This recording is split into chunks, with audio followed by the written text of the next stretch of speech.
Friends, मैं हूँ CA Divya Bansal और आज हम आपके सामने दूसरा पार्ट लेके आए हैं अमेंडमेंट सीरीज का।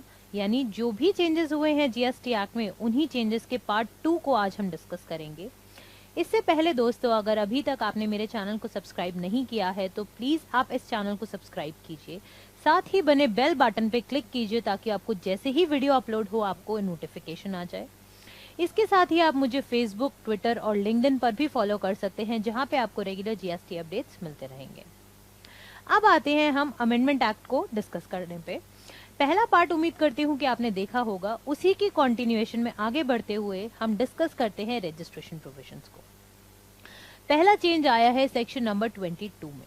सेक्शन 22 बेसिकली हमें थ्रेशहोल्ड बताता था कि 10 लाख से अगर आपका क्रॉस हो जाता है थ्रेशहोल्ड तो आपको स्पेशल कैटेगरी स्टेट्स के केस में आपको रजिस्ट्रेशन लेना होगा, अदरवाइज आपका 20 लाख हो जाएगा थ्रेशहोल्ड लिमिट। इसी में एक प्रोवाइजो ऐड किया गया कि provided further that the government में at the request of special category states and on recommendation of the council enhance the aggregate turnover referred to in first provision from 10 lakh rupees to such amount not exceeding 20 lakh rupees and subject to such conditions as may be prescribed।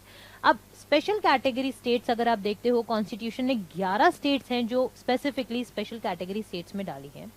उनके लिए GST में threshold limit थी 10 लाख।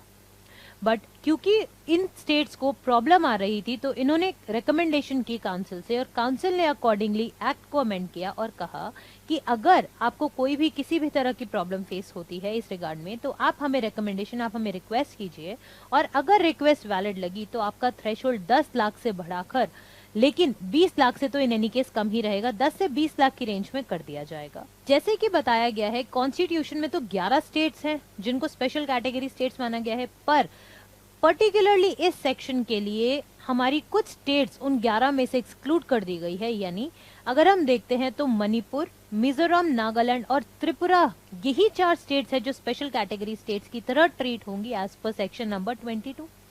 फिर आते हैं हम clause x of section 24 यानी compulsory registration के केस में। इसमें कहा गया है कि every electronic commerce operator who is required to collect tax at source shall be required to take the mandatory registration. यानी पहले क्या था कि हर एक ई कॉमर्स ऑपरेटर को इररिस्पेक्टिव ऑफ उसका थ्रेशहोल्ड लिमिट, उसका टर्नओवर या फिर उस पर टीसीएस या टीडीएस प्रोविजन अप्लाई कर रहे हैं या नहीं, उसको रजिस्ट्रेशन लेना ही पड़ता था। बट आफ्टर अमेंडमेंट ये क्या हुआ, कहा गया है कि अगर आपको ऊपर टीसीएस के प्रोविजंस लगेंगे तभी आपको रजिस्ट्रेशन लेना होगा, अदरवाइज आपको रजिस्ट्रेशन नहीं लेना होगा। सो एक बेनिफिशियल और एक टैक्स पेयर फ्रेंडली अमेंडमेंट है ये। फिर बात आती है सबसेक्शन 1 सेक्शन 25 में। इसमें बेसिकली एक प्रोवाइजो ऐड किया गया है जो कहता है कि इन केस एक ही स्टेट में आपका पहले एक एसईजेड था, अब आपने दूसरा एसईजेड भी बनाया, तो क्या आपको इन दोनों एसईजेड के लिए सेपरेट रजिस्ट्रेशन लेना होगा या एक सिंगल रजिस्ट्रेशन में आप ऑपरेट कर सकते हो। तो इसके लिए गवर्नमेंट ने कहा कि आपके जैसे ही चाहे कितने भी एसईजेड हो एक ही स्टेट में, आपको हर एक एसईजेड के लिए सेपरेट रजिस्ट्रेशन लेना होगा। और आप लैंग्वेज भी देख सकते हैं, उन्होंने स्पेसिफिकली लिखा है, सेकेंड लाइन जो इसमें मेंशन्ड है रेड पैराग्राफ में, शैल हैव टू अप्लाई, यानी ये मैंडेटरी हो जाएगा अगर आपका एक से ज्यादा एसईजेड है एक ही स्टेट या यूनियन टेरिटरी में। दूसरा सब सेक्शन 25 का, उसमें भी मॉडिफिकेशन हुई है। मॉडिफिकेशन इसलिए हुई है क्योंकि पहले हमारा कॉन्सेप्ट था बिजनेस वर्टिकल का, पर दोस्तों अगर आपने मेरी पहली वीडियो देखी होगी तो उसमें मैंने साफ बताया है कि अब बिजनेस वर्टिकल का कॉन्सेप्ट रिमूव हो गया है। अब वो रिमूव हो गया है तो नया कॉन्सेप्ट आया है। अब कॉन्सेप्ट क्या है? कॉन्सेप्ट बोलता है provided that the person having multiple places of business in a state or a union territory may be granted a separate registration for each such place of business subject to such condition as may be prescribed। यानी अब क्या word आ गया है? Multiple places of business. Suppose कीजिए इन दिल्ली पीतमपुरा में मेरा एक office है, सीपी में भी एक ऑफिस है और पंजाबी बाग में भी एक ऑफिस है। पहले अगर ये तीनों सेपरेट बिजनेस वर्टिकल्स में डील करते थे तो मैं अप्लाई कर सकती थी सेपरेट रजिस्ट्रेशन के लिए, बट अब मुझे डिस्क्रिशन मिल गई है, मैं चाहूं तो मैं सेपरेट रजिस्ट्रेशन ले सकती हूँ, अदरवाइज मैं एक सिंगल रजिस्ट्रेशन में भी कंटिन्यू करा सकती हूँ। एक और मेजर जो इशू सॉल्व किया है वो सॉल्व किया है सेक्शन नंबर 29 में। पहले टैक्स पेयर्स को इशू आ रहा था कि मैंने अगर कैंसिलेशन के लिए अप्लाई कर दिया है तो after cancellation till the time मेरी रजिस्ट्रेशन एक्चुअल में कैंसिल हुई है, उस ड्यूरेशन में क्या मुझे रिटर्न्स फाइल करनी है या क्या मुझे और जीएसटी का कंप्लायंसेस को फॉलो करना है। ये बात की बहुत ज्यादा कंफ्यूजन थी। तो इसी बात को दूर करने के लिए गवर्नमेंट ने क्या कहा है, गवर्नमेंट ने एक प्रोवाइजो इंसर्ट किया है। प्रोवाइजो कहता है provided that during pendency of the proceedings relating to the cancellation of registration filed by the registered person, the registration may be suspended for such period and in such manner as may be prescribed। यानी उस दौरान आपकी registration को suspend कर दिया जाएगा और माना जाएगा कि उस समय वो एग्जिस्ट नहीं कर रही है। अब जब एग्जिस्ट नहीं कर रही होगी तो आपको कंप्लायंसेस भी नहीं करने होंगे। बट ध्यान देने वाली बात क्या है, इट मे बी सस्पेंडेड, यानी हर केस में ऐसा हो ऐसा जरूरी नहीं है। ये डिपेंड करेगा ऑफिसर पे या फिर जो और कंडीशन गवर्नमेंट या काउंसिल प्रिस्क्राइब करेगी उस पे। फिर आते हैं हम डेबिट और क्रेडिट नोट वाले सेक्शन पे, दैट इज सेक्शन नंबर 34। ये भी एक बहुत टैक्स पेयर फ्रेंडली और एक वेलकमिंग अमेंडमेंट है जो आई है। अभी अगर आप देखेंगे पोर्टल पे GSTR 1 में अगर आप क्रेडिट नोट की डिटेल डालते हो तो आपको उसके कॉरेस्पॉन्डिंग एक इनवॉइस का नाम भी बताना पड़ता है, यानी एक इनवॉइस नंबर स्पेसिफाई करना पड़ता है। दैट मीन्स आप एक क्रेडिट नोट एक ही इनवॉइस के रिस्पेक्ट में इशू कर पाओगे।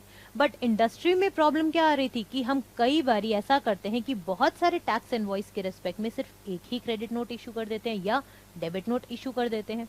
उस सिनारियो में हम पोर्टल पे तो वो चीज डाल ही नहीं पा रहे थे।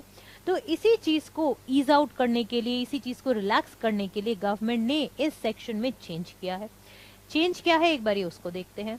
इसमें लिखा गया है where one or more tax invoices have been issued for the supply of goods or services or both, and taxable value or tax charge in the tax invoices found to exceed the taxable value or the tax payable in respect to such supply, or where the goods supplied are returned by the recipient, or where the goods or services or both supplied are found to be deficient, the registered person who has supplied such goods or services or both may issue to a recipient one or more credit notes for the supplies made in a financial year। यानी आप एक या एक से ज्यादा credit note भी issue कर सकते हो, चाहो तो एक क्रेडिट नोट इशू कर सकते हो बहुत सारे मल्टीपल इनवॉइसेस को लेकर।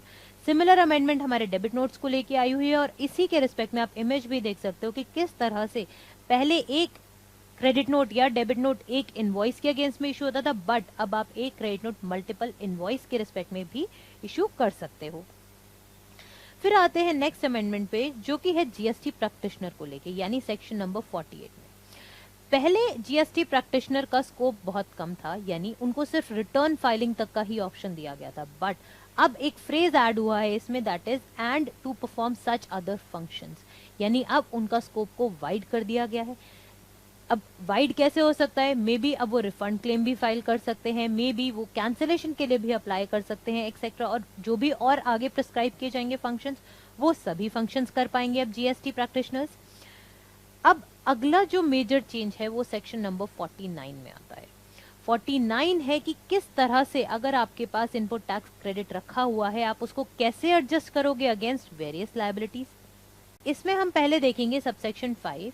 इसमें कहा है कि the amount of input tax credit available in the electronic credit ledger of the registered person on account of integrated tax shall first be utilised towards the payment of IGST. Amount remaining shall be utilized towards the payment of CGST, SGST और UTGST in that order। यानी अब एक order को specify कर दिया गया है। दूसरा चेंज जो इस सेक्शन में आया है वो आया है after clause C and D, दो प्रोवाइजो ऐड किए गए हैं।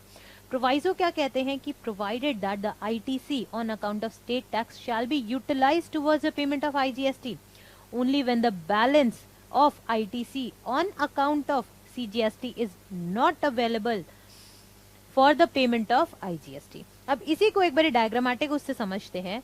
पहले यानी आज के टाइम पे क्या होता है कि IGST का अगर आपकी लायबिलिटी है तो आप पहले उसके अगेंस्ट में IGST इनपुट को यूज करते हो, उसके बाद आप CGST, SGST या UTGST के इनपुट को यूज करते हो। बट इन तीनों की कोई सीक्वेंस फिक्स नहीं है जो लॉ में बताई गई हो, पर अब ये सीक्वेंस फिक्स कर दी गई है।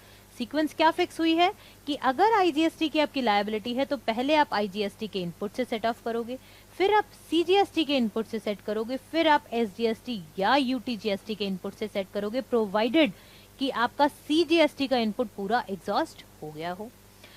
इसके बाद मेजर चेंज ये आया है कि सेक्शन 49A और 49B भी ऐड किए गए हैं।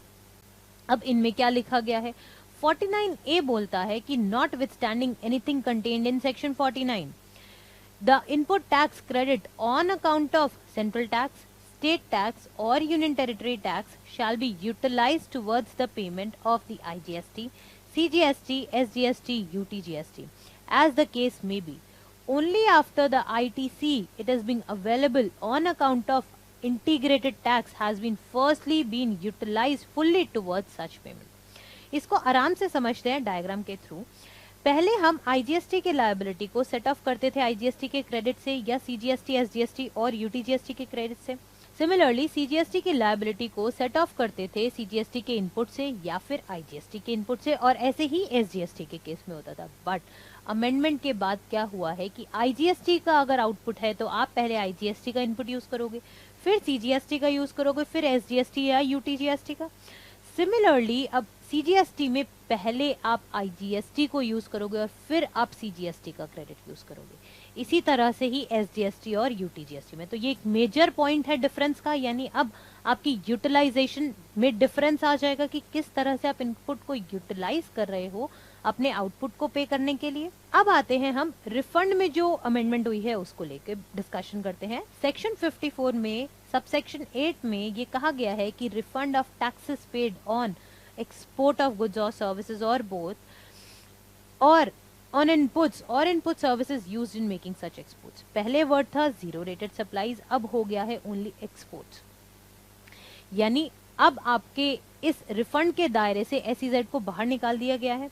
अगर आप इमेज में देखेंगे तो पहले क्या होता था कि सप्लायर ने अगर एसईजेड को कोई भी गुड्स ट्रांसफर किए हैं तो वो रिफंड अप्लाई कर सकता था इनपुट टैक्स क्रेडिट का in respect to the inputs used in such supply. But अब गवर्नमेंट ने क्या कहा है कि सप्लायर को कुछ नहीं करना है, सप्लायर सिंपल बेचेगा एसईजेड को और टैक्स लगाएगा। जो भी करना होगा यानी इनपुट लेना होगा या रिफंड का काम होगा वो सारा का सारा एसईजेड का होगा, अब सप्लायर का नहीं होगा। दूसरा चेंज ये आया है कि इसने कहा है कि receipt of payment in convertible foreign exchange और in Indian rupees wherever permitted by RBI.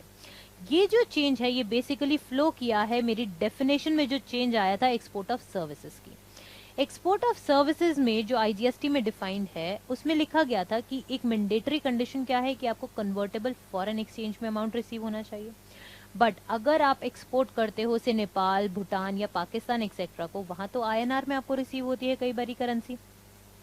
ऐसे केस में आपका एक्सपोर्ट होने के बावजूद भी आप रिफंड के लिए अप्लाई नहीं कर पा रहे थे। तो इसी प्रॉब्लम को सॉल्व करने के लिए गवर्नमेंट ने डेफिनेशन में अमेंडमेंट किया और कहा कि अगर आरबीआई ने परमिट कर रखा है कि आपको आईएनआर रिसीव हो सकता है उस ट्रांजैक्शन के रिस्पेक्ट में, देन आपकी वो transaction still export of services को क्वालिफाई करेगी और आप अकॉर्डिंगली रिफंड में भी जा सकते हो। अब आते हैं हम नेक्स्ट अमेंडमेंट पे जो कि appellate authority and appellate tribunal के रिस्पेक्ट में है।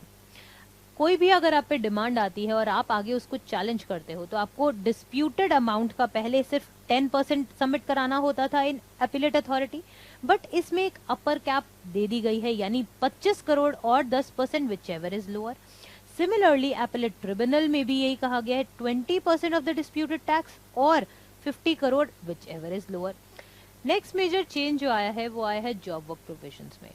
जॉब वर्क प्रोविजंस में आपको, जैसे हमने पहले भी अपने वीडियो में डिस्कस किया है इनपुट टैक्स क्रेडिट की, उसमें बताया था मैंने आपको कि अगर आप जॉब वर्कर को इनपुट्स भेजते हो तो आपको वो रिसीव करने हैं विद इन एन ईयर, या कैपिटल गुड्स भेजते हो तो वो 3 इयर्स के अंदर रिसीव करने हैं। बट किसी भी कारण या किसी भी ऐसी सिचुएशन में अगर ये टाइम पीरियड एक्सीड होता है तो आप कमिश्नर से टाइम एक्सटेंड भी करवा सकते हो, यानी कमिश्नर से आप रिक्वेस्ट करके उनसे परमिशन ले सकते हो।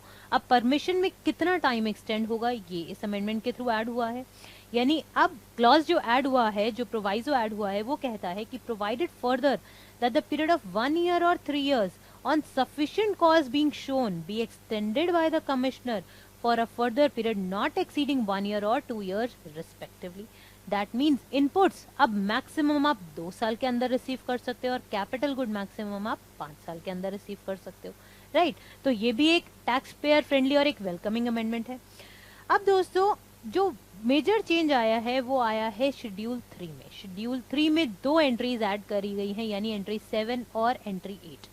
एंट्री 7 बोलती है supply of goods from a place in non-taxable territory to another non-taxable territory without such goods being entering into the taxable territory।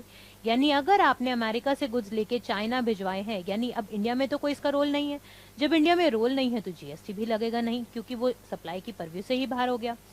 अब आती है एंट्री नंबर 8 में 2 क्लॉजेज ऐड किए गए हैं, clause A clause B. Clause A बोलता है supply of warehouse goods to any person before the clearance for home consumption, यानी जब तक आपने क्लियरेंस नहीं कराई है तब तक आप पे जीएसटी नहीं लगेगा। दूसरा बोलता है supply of goods by the consignee to any other person by endorsement of documents of title to the goods after the goods have been dispatched from the port of origin located outside India but before clearance for home consumption। यानी high सी sales एक तरह से इसको आप कह सकते हो। High सी sales के रिस्पेक्ट में पहले सर्कुलर भी आ चुका है, बट इसको और क्लैरिफाई करने के लिए इन्होंने शेड्यूल 3 में ही इसको डाल दिया। दैट मीन्स अगर आप हाई सी सेल कर रहे हो तो आप पे जीएसटी नहीं लगेगा। अब हम डिस्कस करते हैं कुछ आईजीएसटी एक्ट में जो अमेंडमेंट हुई है। आईजीएसटी एक्ट में जो अमेंडमेंट हुई है वो एक उसी तरह से है जैसे सीजीएसटी में हुई है। सेक्शन 5 सब सेक्शन 4 जो रिवर्स चार्ज मैकेनिज्म का था कि अगर आप अनरजिस्टर्ड सप्लायर से परचेज कर रहे हो, सिमिलर चेंज भी इसमें भी आया है। तो इसी सेक्शन को आप बेसिकली सीजीएसटी से रिलेट कर सकते हो, जो मैंने लास्ट वीडियो में डिस्कस किया था। नेक्स्ट चेंज जो आता है वो आता है explanation to section 8 sub section 2। क्योंकि हमारा कंसेप्ट जो था बिजनेस वर्टिकल का हट गया है, तो वही सेम इसमें भी कहा गया है कि बिजनेस वर्टिकल का कॉन्सेप्ट को इन्होंने रिमूव कर दिया है। नेक्स्ट चेंज आता है आपका प्लेस ऑफ सप्लाई प्रोविजन में, that is sub section 8 section 12 में। ये कहता है कि place of supply of services by way of transportation of goods including the mail और कुरियर। अगर आप रजिस्टर्ड पर्सन को भेजते हो तो लोकेशन ऑफ सच पर्सन, अगर आप अनरजिस्टर्ड को भेजते हो तो जहां पे आपने गुड्स हैंड ओवर किए हैं फॉर ट्रांसपोर्टेशन वो वाली लोकेशन प्लेस ऑफ सप्लाई हो जाएगी। बट अगर आपने गुड्स ट्रांसपोर्ट करे हैं आउटसाइड इंडिया तो प्लेस ऑफ सप्लाई क्या होगी, place of destination of such goods. यानी ये 3 केस आपको इमेज में भी यहाँ पे डिस्क्राइब किए गए हैं, इस तरह से ये फ्लो होगा। सो दोस्तों उम्मीद करती हूँ कि आपको ये वीडियो अच्छी लगी होगी। आप इसी तरह से हमारे चैनल को देखते रहिए, इसको सब्सक्राइब कीजिए। धन्यवाद।